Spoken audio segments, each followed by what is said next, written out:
Hello, everyone. Welcome to the May edition of 100 Pictures of Honey. I'm Donna Boyer. I'm your host this evening for a great reading. I don't think you're going to be sorry that you're here. These three amazing writers that we have tonight. In the chat, I've put where you can find the series on social media so that you know how to find who's coming up next.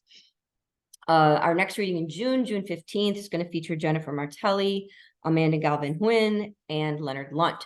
So three very different poets. It'll be a really fun reading. Tonight, however, we have three amazing guests. What I'm going to do is each of them is going to read for 15 minutes. I will be putting their official bios and the links to their websites and their books in the chat. And I will just give a brief introduction to each of them, and then the show is theirs. Lucky you, you get to hear 15 minutes of work from each one of them. So without further ado, we are going to begin with Yael Valencia Aldana. We'll put her official bio in the chat here. Yael was introduced to me through our mutual friend, Dustin, who's here tonight. And I'm very excited to hear more of her work tonight. I've been reading some of her work online. Her writing about lineage, about family, about how we make our way through a world that seems to want to throw obstacles in our way is really beautiful. And those of you who know my work know I write a lot about my parents, and these lines from her poem of Sweet and Low just I think are really beautiful and resonate with me. As I grow older and less stupid, she creeps into my bones, silent and warm. My love solidifies. And now you get to hear her words in her voice. Yael. Hi, thank you, everyone. Thank you so much. Another shout out to Dustin just for being an advocate for me, or I wouldn't be here tonight. I'm really excited. I'm going to read some prose from my memoir, and I've never read this chapter before publicly. My memoir I'm currently querying. And I'm so grateful to spend time with my mother and my grandmother because they're both gone. So this time is precious to me. So the chapter that I'm going to be reading is about when my grandmother was injured and my mother's and I reaction to that. It's called A Deal with God. I could already see the fireworks in my mind. I could see my bony arm pointing to a now blue, now cascading green light. I could see my granny smiling and nodding, her eyes following my arm towards the fading explosions. Slower, miss. Watch yourself on the stairs. The porch light is out. As usual, Mummy was trying to slow me down, but I couldn't. I flew down the 5 porch steps, maybe touching 2.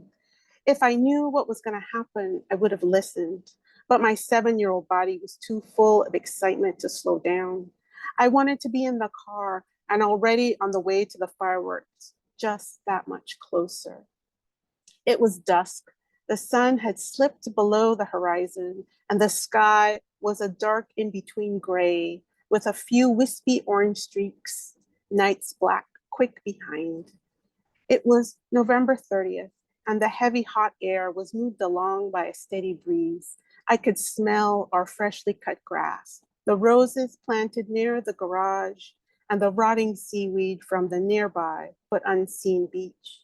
We were headed into Bridgetown, Barbados to see the Independence Day fireworks. When we lived in Ventnor Gardens, we were closer to town than the fireworks, but we didn't go. My Independence Day celebration consisted of removing burnt firework remnants from our garden the morning after. Granny told me of the gloriously arching fireworks trailing burning colors in the sky. Crowds gathered in the shadow of the Parliament buildings and craned their necks, collectively gasping. I wanted to strain my neck too, and this year we were going. We were still living in the rental house on Chancery Lane, further out of town than ever, but we were finally going to the fireworks.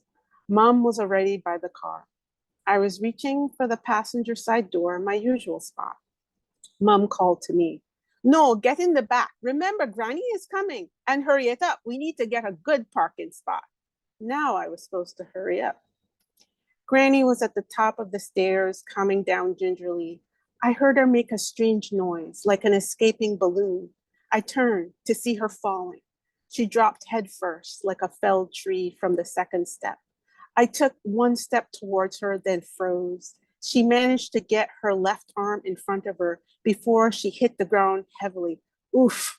The air escaped her lungs as she hit the ground, and then she wailed. I was still standing with one foot forward, mouth open, stuck in concrete, unmoving. Mom, meanwhile, was moving, quickly, running. I had never seen her move so fast.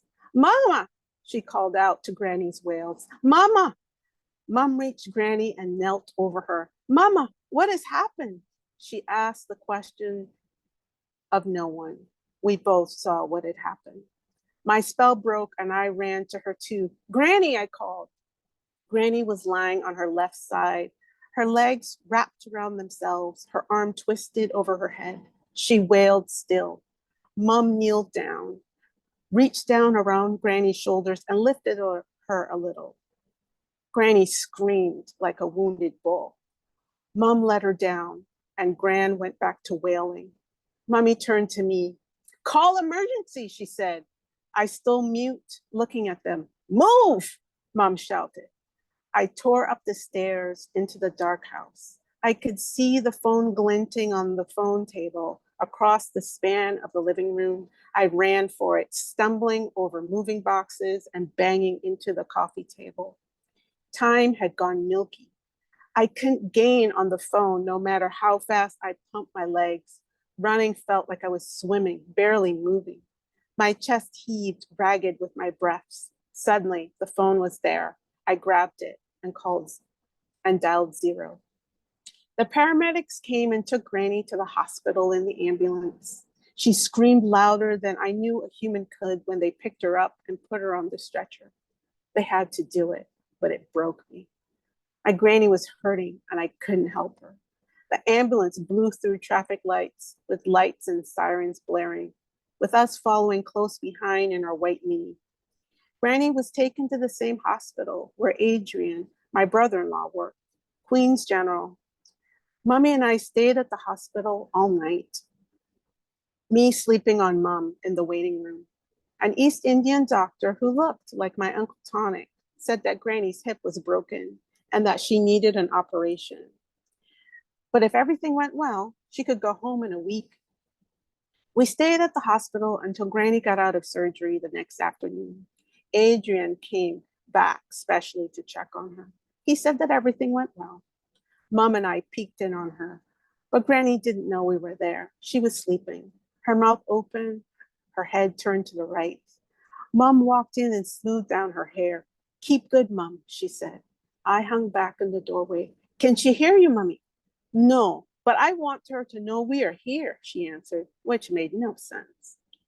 We drove home along my favorite route by the horse track, Hastings Beach, and Oyston's Fish Market. Just the day before we had driven this way going home, and I had sat in the back, my thighs sticking to the car's red leatherette seat in the heat. I looked out the window, watching the houses become fewer, looking at the women walking on the side of the road with heavy loads balanced on their heads. I had taken it all in, fascinated, but now I was numb. I didn't care because Granny was lying hurt in the other direction. Why did Granny get hurt? Mommy wouldn't talk, so I did my best with my 7-year-old brain to figure it out. Why would this happen to someone like Granny, who was so good? I thought about what the priest had said in church, that God punished the wicked, but Granny wasn't wicked. She was the best person I knew. Could he be punishing Mommy through Granny? That didn't make any sense either. Mom couldn't be wicked because she was right all the time. At least she thought so. The only person left to blame was me. Me, who Mom said was an immense pain in her ass. God was punishing Granny because I was bad. This is the only thing that made sense. When I got home, I took out my Roman Catholic prayer book and said a Hail Mary for Granny. I knew the prayer by heart, but I held the book because I wanted some extra oomph to show God I was serious about my prayer. Granny came home in exactly a week, just like the doctor said. Mommy stashed me at Uncle Ralph's with Aunt Gloria while they went to get Granny. Aunt Gloria tried to distract me with a piece of sponge cake, but it didn't work. And when I got home, I was furious. But my anger disappeared when I saw my Granny. She was sitting in her bed in her favorite pink nightgown with the sheets smoothed over her lap. Mommy wouldn't let me get on the bed, so I knelt on the floor and held Granny's hand. Gran, do you want tea? No, your mother made me some, she said. I opened the window so she could get some air. Look, Gran, you can see the bougainvillea bush through your window. She was bending her neck to look. You're right, that's nice. Can you smell the rain and the grass, Gran? It rained this morning. She sniffed the air. I can smell the rain, but I don't know about the grass. I took a deep breath. Gran, I'm mad at Mum. Why, love? She asked. You know she's doing her best. She and Uncle Ralph are worthless. They left me behind when they brought you home. Oh, miss, you didn't want to be in all of that. You should have seen it. They both carried me in like a prized hog. She laughed. You could never be like a pig, Granny. Maybe you look like one of those black-bellied sheep. They're pretty. I was trying to make her feel better. She laughed harder. I think a prize black-bellied sheep is even more ridiculous. I didn't know about that, but I laughed with her. Mom came in with Granny's tea and Shirley biscuits and the good rose patterned china cup and saucer on a red enamel tray. Granny took it from her and sat it on her lap. Well, that's fancy, Granny said. Mom wiped her hands on her apron. Nothing but the best for my mother. She turned her attention to me. You carry yourself and find something to do. Stop making Granny miserable. Leave her, Granny said. She's as good as gold. Mom screwed up her face as she left the room, but she let me stay. Granny blew on the milky tea and held out the cup for me to sip. Us Innswomen took our tea in the same way, with too much milk and too much sugar, because that's how Mommy made it. Gran, I've been thinking, do you think God punished us by making you fall? If he's punishing anyone, he's punishing me, she said. God would never punish you, Granny. You're too good. Don't you worry. I had my time when I was young. I could be punished for plenty, she said. Don't be ridiculous, Granny. Maybe God hurt you to punish me because I'm a pain in the ass. There is one person who would call you a pain in the ass and she don't mean it. Granny paused. Sometimes things just happen, love, and we have to do our best. I didn't say anything else. Granny and I sipped tea until it was finished. With Granny bedridden, Mummy had a lot more to do. The next morning, I saw Mum lifting Gran off her bedpan. Granny's nightgown was all skinned up, showing her pale, bare backside. Granny could barely move, and Mummy had to help Granny on and off her bedpan whenever she had to go to the bathroom, which was often. I decided to be helpful and put the kettle on for tea. I put it on the stove and sat at the table waiting for it to boil. Then it occurred to me how I could fix things. I could make a deal with God that if I was good every day for a month, he would make Granny better. At the time, it seemed like a good idea. Mom came into the kitchen. What are you doing? I'm waiting for the tea to boil, for the water to boil to make tea. Oh, so you can make tea now, she says. I can try, I answered. She sighed and sunk into a kitchen chair. I should have put a new bulb in that light. This never would have happened. Mom, it's not your fault. Do you think God hurt Granny because I'm not good? Girl, don't be ridiculous. It is your job to be a child and to be a pain in the ass. And it's my fault with that goddamn light. But at church, the priest talks about punishing us, I said. That priest doesn't know what he's talking about, Mommy said. Mom, why do we go to church then? Because we're supposed to, she answered. That didn't make any sense, but I didn't talk about it anymore. The kettle boiled. I turned it off, put 3 cups on the counter, then a tea bag in each. I followed step by step how I saw Mom do it. I filled each cup 2/3 of the way, dipped each tea bag up and down to start the tea steeping. You're doing a good job, Missy. You've been paying attention. I smiled and sat down next to her, swinging my legs. How long do you leave the bags in? 5 minutes, she said. Mom, I decided I'm going to work on being good to help with Granny. That sounds good. I'm at my wits' end. Now start with this tea. It's time to take the bags out. I scooped each bag with a spoon, poured the evaporated milk, and stirred the sugar, 2 heaping teaspoons of brown sugar.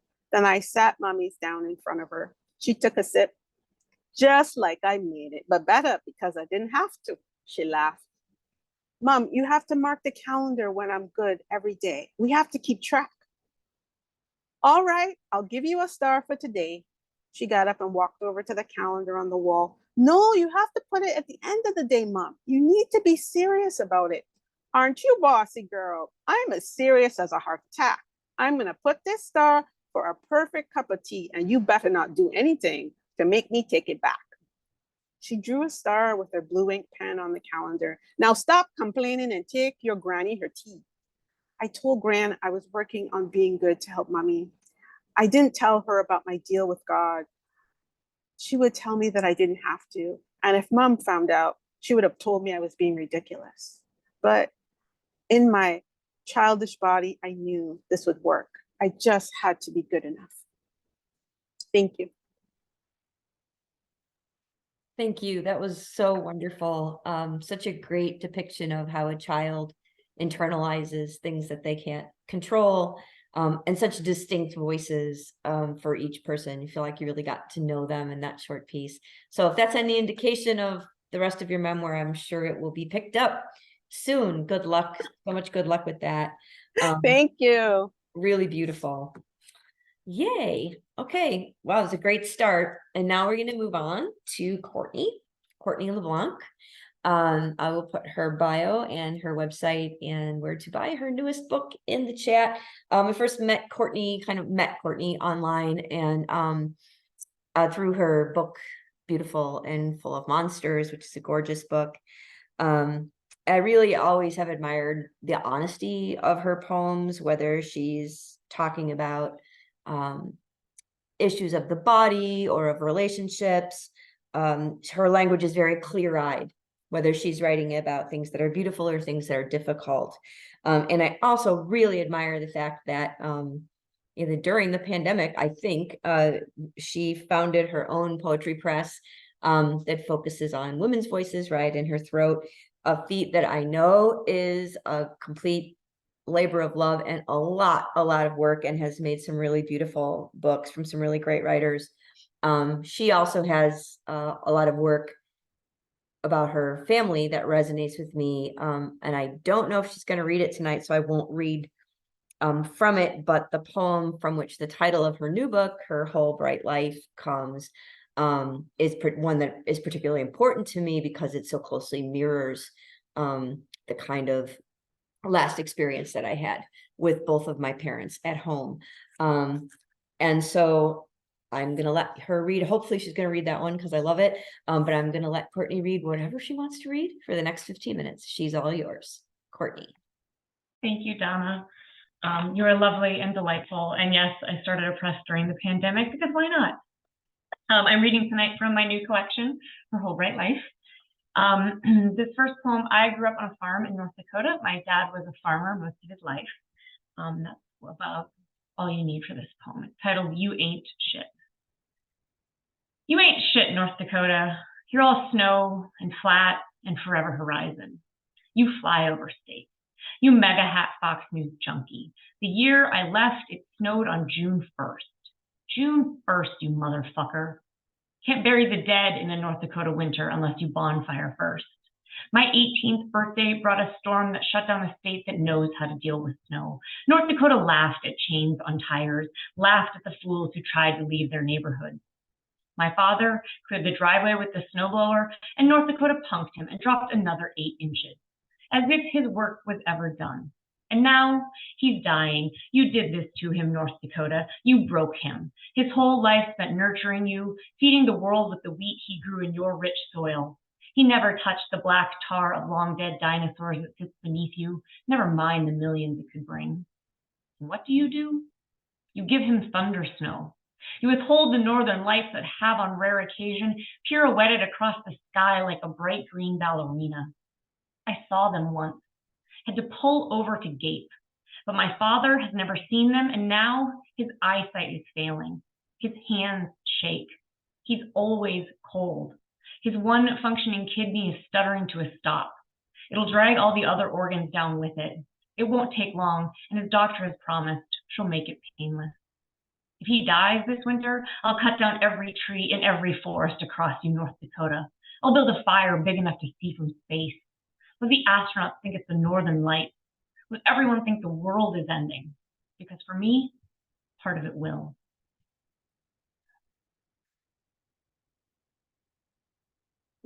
Thank you. Excuse me. So my collection is mostly, it's got two main themes, my father's death and my disordered eating. So it's real uplifting, you're welcome. So a little content warning, take care of yourselves if you need to step away. I understand. This poem is titled, I Don't Eat After 8 p.m. I once read you shouldn't eat after 8 p.m. if you want to lose weight, and I, a woman who hated her body for a decade, always wanted less to hate. The week my dad died, I ate my mother's pretzel dessert with a spoon. The pan held beneath my chin like a trough, the salty-sweet combination filling my belly with calories I couldn't begin to count. I ran 7 miles each morning, the flat stretching before me unbroken. My father lay quiet, first in the hospital, then in the living room, no longer consuming anything, his small frame dark against the pale sheet. When I came inside, sweat slick and panting, I kissed his face, told him about my run, the flowers blooming in the ditch, the pale sheet of sky. That night, after my mother had finally gone to bed, I sat in the chair I'd pulled to my father's bedside and ate a cloud of carbs, the homemade bread my mother baked and I grew up on. I slathered on a layer of butter, licked the melted gold from my fingertips, told him in between bites that I loved him. When I was in North Dakota, when my dad was dying, I was lucky enough to be there during the last week of his life and help care for him. But it was relatively early in the pandemic. His death was not pandemic related. But everyone was baking bread, if you remember, like everybody got on the bread kick. And I can't bake bread to save my life. But I asked my mom for her bread recipe, which was actually my grandmother's recipe, and she gave it to me. And there's a secret ingredient in it that makes it so goddamn delicious, and that's Crisco, which means I could never eat it again because Crisco is fucking terrible for you. I mean, it's probably better than the lard it originally called for, but I was so devastated to learn that it has it's like a cup of Crisco or something disgusting. No wonder it melts in your mouth.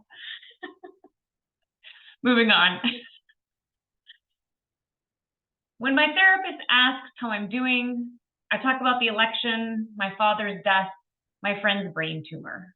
I don't tell her about my 2.5-hour workout that morning, how I wouldn't stop until I burned 1,000 calories. I don't tell her of my daily ritual of stripping down, exhaling every ounce of breath before stepping onto the scale. How if there's a hair tie around my wrist, it must be removed and the ritual repeated. I don't tell her I know the calories in my morning coffee, 102, or my yogurt and granola, 170, or that I fear growing into my mother's body. I spent a decade eating nothing more than an apple and 2 rice cakes between the hours of 8 and 4. When I gave up that slow march toward a hungry death, I thought I'd be normal. But what is normal if not tracking every bite of broccoli? If not knowing the calories in a single baby carrot? I don't tell her because I don't want to talk about I don't tell her because I like when my clavicles arch out from my chest, when my hip bones jut forward like handlebars. I don't tell her because I don't want to talk about what ended 15 years ago, even if its fingerprints remain permanently etched on me. Instead, I talk about my daily hikes with my dog, my friend's chemo routine, the new meditation app I downloaded. The session ends and I scoop up the rumpled Kleenex and drop them in the garbage. There's a bowl of leftover Halloween candy near the exit. I dig for a Snickers, pop the bite-sized chocolate candy into my mouth and make it last until I reach my car. This time, I don't record it. This time, I regret not taking 2. And so I don't drown you. I'm going to read a couple of lighter poems from the collection. This one is titled, "Would You Ever Get Your Spouse's Name Tattooed?" A question posted on Twitter.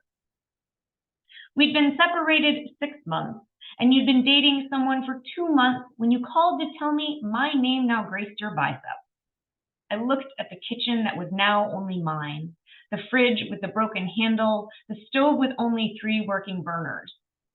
"We're not getting back together," I finally said. "It's a testament," you corrected, "to the years we spent together. I was wife number 2, and you tell me your first wife's name was inked onto your other bicep." "But where will you put your third wife's name?" I quipped. "I'll never marry again," you insisted. Years later, I will spend hours getting my entire left arm tattooed, a delicate sleeve that my second husband does not like. He cannot comprehend how they make me feel beautiful. I waited 7 years to remarry, uncertain I wanted to do it again, uncertain I could. You remarried 7 months after our divorce was finalized. I don't know where her name resides. Who gets their ex's name tattooed after you're separated? That's all I'm asking. Weird. That's a weird thing. Don't do it, people. So strange. This one's titled, "If There Is a God." If there is a God, she's pissed. Hair pulling, spit flying, curse screaming, pissed. She gave us everything. Art and science, grasslands and medicines, grasslands and goats, rainforests and medicine, narwhals and math and poetry. And we continue to fuck it up. She thinks about the rapture, something she never considered or promised, but thinks, maybe I should. But then COVID appears and she decides to wait. When doctors and scientists create the vaccine, she exclaims, "Praise me, they are not a lost cause." But then she sees the anti-vaxxers, the ones who won't wear masks. She hears the protests of "my body, my choice," and rolls her eyes because women, the beings she created in her own image, have so little autonomy in the world she made in 6 days. She contemplates wiping everything away and starting again. Another flood, perhaps?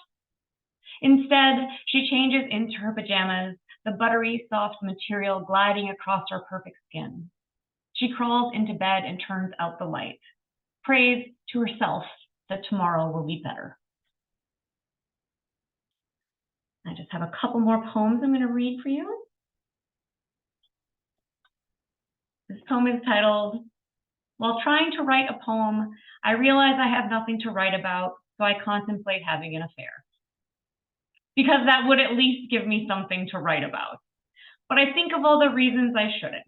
I'd have to wear something other than yoga pants, have to go somewhere other than the grocery store or the park because despite romantic comedies, I'm not meeting anyone there. I'd probably need to not wear a mask, and with that realization, my plan goes right out the window because no way in hell am I going maskless around someone I don't know. And no, I didn't include "because I'm married" to the list because that is a requirement for an affair.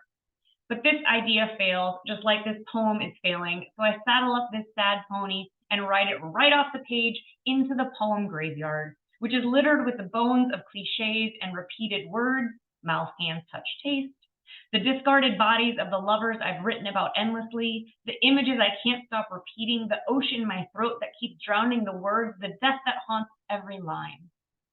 When I get there, I settle into the soft earth, dig my fingers into the freshly turned soil, and think of my father. How he once saddled a cow and donned a wig and rode it in a parade. And how this remains one of my favorite stories about him, how it made the front page of the local paper, how my mother still has a copy. And I think of how, under that hot July sun, I held him in my hand, opened my palm, and the wind tornadoed him back to the land he loved. The land that grazed cattle and grew crops. And I decide maybe I do have something to write about.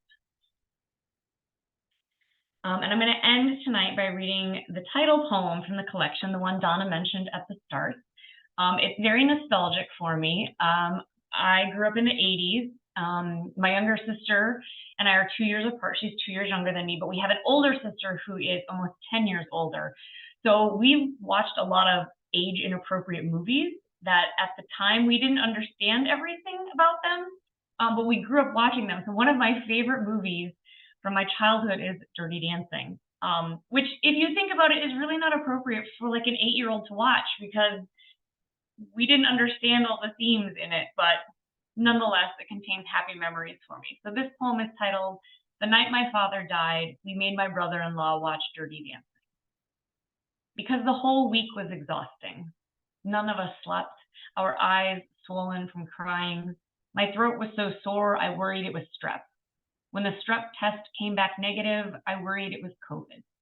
The hospital bed still sat in the corner with hospital supplies stacked beside it. The neighbors kept bringing over food, and so we grief ate. That morning, I woke up at 3:45 a.m. to give my father his dose of morphine. I found my mom asleep in the recliner, and when I woke her, she said I couldn't hear him breathing from the bedroom. I sent her to bed, tucked the syringe into my dad's cheek, and pushed the plunger slowly, the morphine absorbing because he could no longer swallow. I stayed up until 5 a.m., dozed until 6:30 when my mom woke and took over so I could go for a run, because it's hard to cry while running. And when my dad's brothers and sister arrived, I greeted them in the driveway, the day cruelly bright and beautiful. It took his brothers 3 tries to make it into the house, 3 tries to say goodbye. My aunt called my sister by the wrong name, but none of us corrected her. And then my dad's best friend showed up. It took him 30 minutes and 4 cigarettes to gain the courage to hold his hand. And when my dad took his last breath, we didn't realize for a moment he was gone. But no inhale followed, and I couldn't find a pulse. I kept my fingers on his wrist, hoping to feel the tiny blip, but it didn't come. And so that night, my sister and mother and I watched a movie we'd seen a dozen times. We sang along to the soundtrack and laughed when Jim didn't know the plot. We needed nostalgia and distraction and a happy ending. We needed Baby up on that stage, her whole bright life ahead of her. Thank you so much. Thank you, Donna. Oh, thank you, Courtney. That poem gets me. Beautiful. It's a perfect bookend for reading too. The way you start with that poem. I think I heard you read that when you were writing it, and it was the North Dakota poem. Just wonderful. So if that wasn't great enough, we have one more reader tonight. We have Nancy Stohlman. I met Nancy online, as we are like to do, probably on the Twitter. And I didn't know her work well, but I did some reading when I knew she was going to be on here. And I completely fell in love with one of her flash pieces, which is called The Heartland, a 3-card spread, which, I coming from the Midwest, when you have 3 tarot sections called the Dollar General, the King of the Big Gulp, and the 3 of Corn, you've got me. And especially the King of Big Gulp is such a wonderful depiction of a relationship that has that was important, that then becomes important again. I'm not sure if she's going to read from that tonight, so I won't share those lines, but really ingenious. And if you go to her website, and her bio is going to be here in the chat, she is, as all 3 of our readers are tonight, just an accomplished reader and performer, and really excited to hear her work from her tonight. So without further ado, Nancy Stohlman. Thanks, Donna. I'm so happy that you brought that one up. I wasn't going to read those tonight, but I just quickly Googled, can I find them quickly? So we'll see how the timing works out. I was going to read from my book, After the Rapture, which is, Courtney mentioned the rapture. So I thought that was kind of a lovely segue. And I guess the only thing that I like to say about this book, and it is a book of I like to call it a flash novel. They actually published it as a novella, but I call it a flash novel. I've been working in flash fiction for many years. And so for me, a flash novel is really like taking those flash fiction pieces, but then like creating sequences that make stories that are like novel length, right? So I was working on this story after the rapture, pieces of the story, and I wrote it all before the pandemic. I finished it in March of 2020, which is, you know, a date we might remember, and sent it off to my agent, and then the world kind of imploded. And this very snarky, satirical thing that I was writing now seemed like it was about to become obsolete. So it's been on quite a journey, becoming relevant, you know, even though it was written before the pandemic, in a different way than I ever intended. I wrote it for a pre-pandemic audience, and it is now being received by a post-pandemic audience. So it's a very strange sort of thing that's happened to it. So I'm going to read you a couple pieces from sort of the beginning of the book and a couple pieces from the end. They're all flash length. You don't have to clap in between necessarily, but I'll just pause. It'll be like the symphony or whatever. So, okay, so let me begin.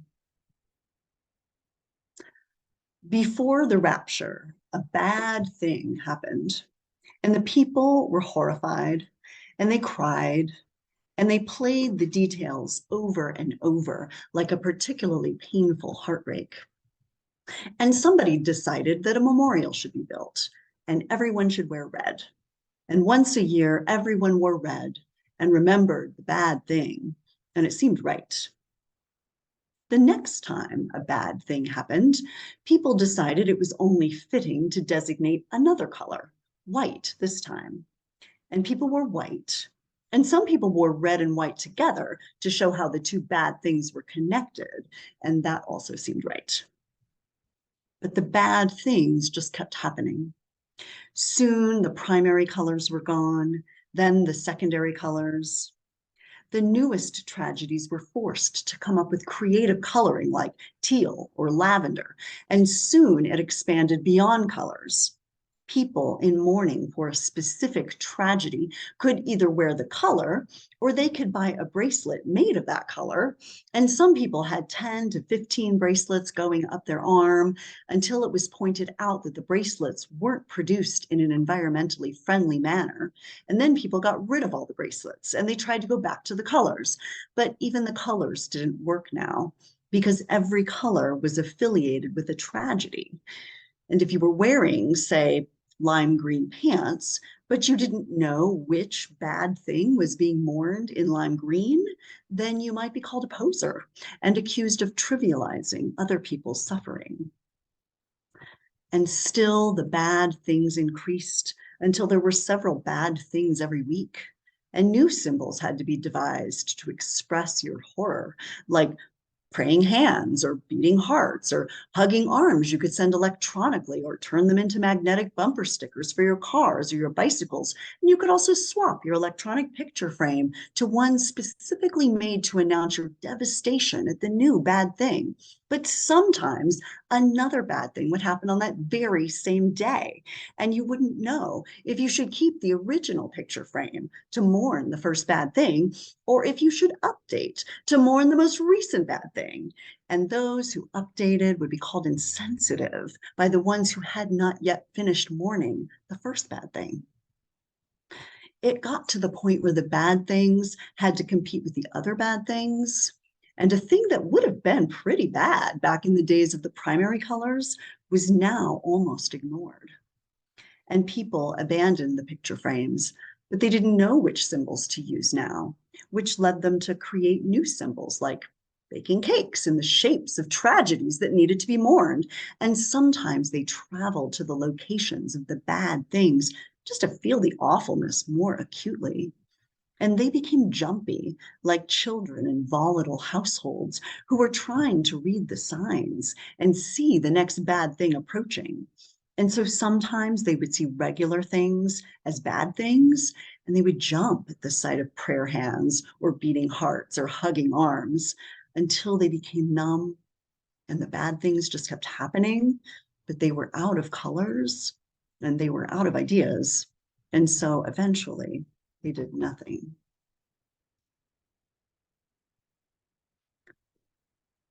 I went into Walmart for a bag of ice, something I never do because I don't like Walmart and I don't like ice. And the ice was, of course, located next to the wall of missing persons. And there I was, missing. My picture, the one that I got for my passport last year, was hanging next to an artist rendition of what I would look like now, 1 year later, which was basically the same, but with longer bangs, which was exactly what I did look like. I stood there confused, reading my height and weight. It said I was last seen in Walmart 1 year ago when I also needed ice. There was a number for information, so I called. A woman answered. Missing persons hotline, she said. I want to report a sighting of a missing person, I said. Where? Here, Walmart. I mean, it's me. I mean, the missing person is me. I'm not missing. I'm not exactly sure what's going on. She sounded unconcerned. Well, it definitely says you are missing. For nearly 11 months, where have you been? I haven't been anywhere, I said. What have you been doing? I've been doing, like regular stuff. Who reported me as missing? All information from sources is kept anonymous, she said. You must understand why. People might be afraid to come forward if they had to give their names. Well, can you report me as not missing now? Sure. We'll need you to come down to the police station for fingerprint matching first, though.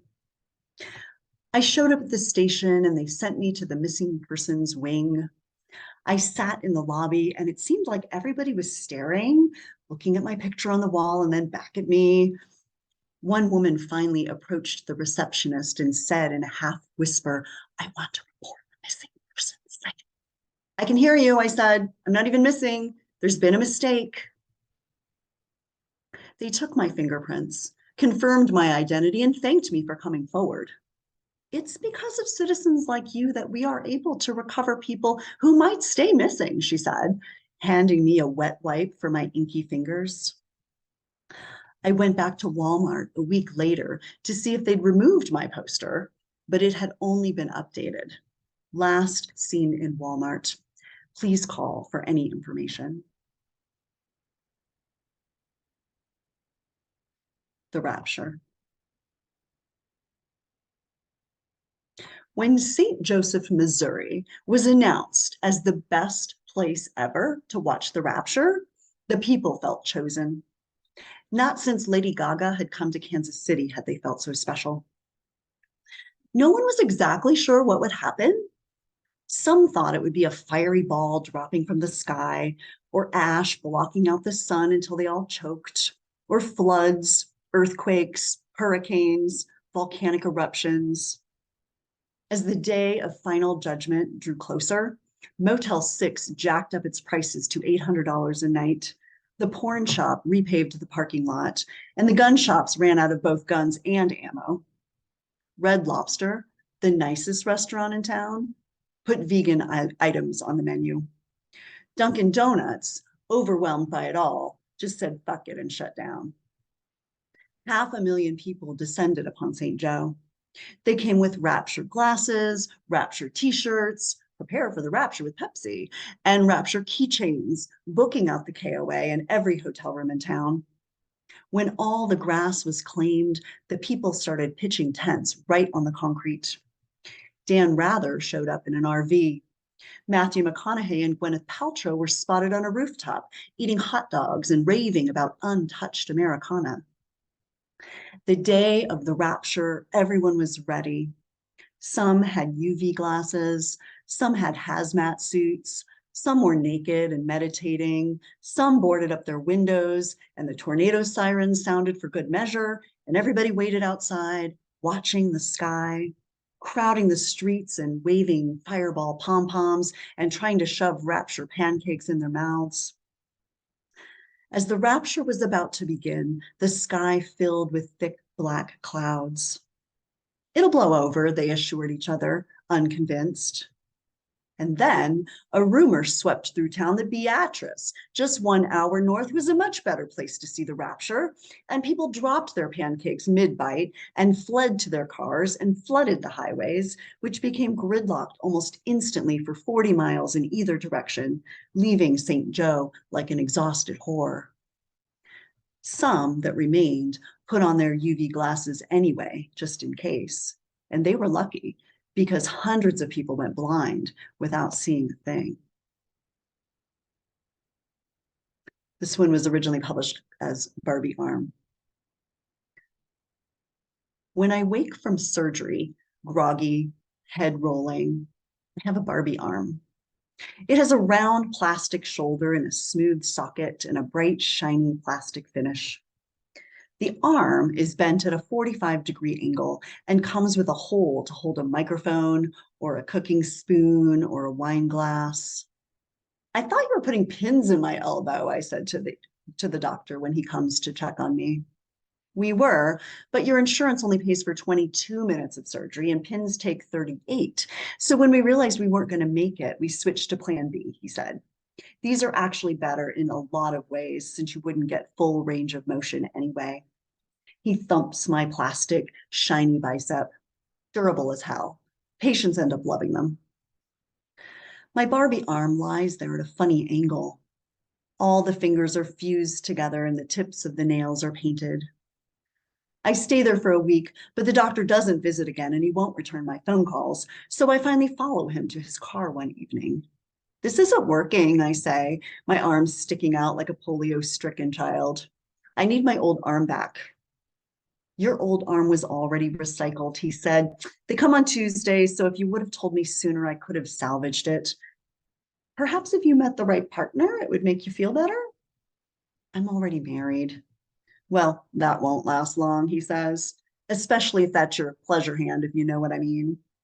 He pops a lollipop in his mouth. I'm sure you do, he adds. I'm sure you are very entertaining. And I'm going to jump to the end of the book. I won't obviously read all the way to the end, but I thought I would just kind of give you a little sample from where we end up. So I'll read just a few more from here. The real rapture came without preamble. First, the moon turned red like a gorgeous, ripe September peach hanging in the sky, a three-dimensional orb you could reach out and pluck right off a black velvet background. Then the solar flares that were supposedly too far away to hurt us reached Earth, and fiery whips shot from the sun without warning, leaving smoking char lines across the planet like a strange space Zorro. And then the asteroid belt went askew, and asteroids pummeled the Earth's land and sea, and this caused the ocean water to rise and spill into all those sinkholes and douse all the volcanoes, and most of the cities were lost. But sometimes, in those final hours, a solar flare smacked the ocean just so, and such amazing arcs of steam and rainbows sprayed that those left treading water would ooh and ah at the strange beauty of this finale. So bittersweet, so different than they'd imagined. It bubbled up and over like drowning, like that first full breath underwater. And in those last moments before they sank to the bottom, the people watched cosmic fires dance with the swirling sea, and they were struck by how beautiful it had all been, really. And then those of us left decided to walk. We walked west for many days toward the setting sun. We passed the old roadside altars, the faded scraps of fabric tied to a tree, the perfect 4x6 bald spot where no grass will ever grow. How silly it all seemed now. We walked until we reached the edge, a floating monstrosity of nonsense, a multicolored tundra undulating. And there we tossed the rest of our melancholy dreams and our heartsick imaginations. And some people even ripped off their tattoos and threw the inked bologna skins over the edge. And together we watched them bob and float away like deflated balloons and sad water bugs. And the people remembered another dream, a slow dream, a campfire dream, a hallucination dream. They remembered a dirty dream, a sweat lodge dream, a swollen pink sky dream, a dream hyperventilating under a bush, a dream that ripped through nylon, a fox dream, a precarious dream, a dream sleeping off the highway back when they were unafraid dream, a dream of reckoning, of prophecy, a dream that birthed another dream, opening like an orchid to the other, alone in a tent in the middle of the woods, a dream pretending to be someone else's dream. And the people now remembered the forgetting, the way one forgets so slowly, it's almost like not forgetting, but now they remembered the forgetting, the bewilderment, the dream becoming wild in the desert, the deserting, the dream becoming sand, mummified, roped off like a dead child's bedroom, roped off and forgotten. We all felt it leaving us. We knew the exact moment it left. A flock of birds flying from an open chest cavity, a turn to the left instead of the right. We watched it float away as if it never meant anything to anyone. And then, just when we thought it was too late, someone jumped in and started swimming. We watched them swim out far to a big dream, bobbing away, almost lost, and drag it back. The water lapped our toes like needy children, and the silence stretched wordlessly. We saw dreams littered and broken everywhere. A dumpster caught in trees, a coyote wrapped in barbed wire, bleeding. We saw the sun, a reluctant prophet in a wallflower sky. We watched the dream and swimmer get bigger and bigger, splitting the water like a muskrat until they finally breached into a raft of waiting hands, an inhale that passed from person to person. And then we all jumped in and started swimming. The dreams were tired but alive. They were trapped in tides and entangled with rocks, and some were nearly gone, but we rescued them all. The big dreams, the forgotten dreams, the tiny bits of purple dream. Even the children were scooping up a floating dream, releasing a dream from under a rock, so many dreams. They were waterlogged and distorted. They were bloated and torn and trampled, but they were alive. We pulled them all out, wet but alive, and piled them on the beach. And then we ran, bounding across sand and rocks, arms thrown open like 100 estranged sons toward 100 prodigal mothers. We felt ourselves dissolve into 1,000,000 stars. Thank you. Oh my goodness, so good. I love that we still are rescuing dreams after the rapture.